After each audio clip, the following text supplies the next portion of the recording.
Jon Jongsma uit Grauw helpt Sinterklaas en Sint-Pieter al tientallen jaren met het sminken en aanklaaien van de helpieten.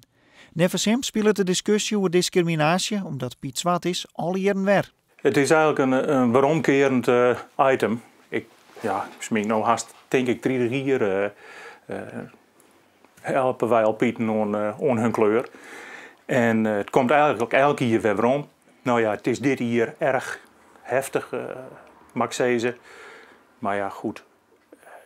Ik zie het net als racisme. De ondernemersvereniging van Haas organiseert al jaren de intocht van de Goed Hilligman en zijn feinten in de stad. Ze vinden de Piet-commotie om het Sinterklaasfeest heen schandalig.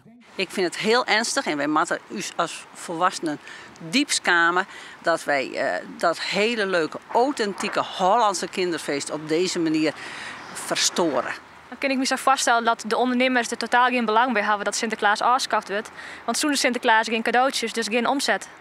Waar het u om gaat is het feest van die band. Dat feest wat jou als band en iedereen als band viert het, dat mag nog steeds kennen. Dat is een oer-Hollands authentiek feest.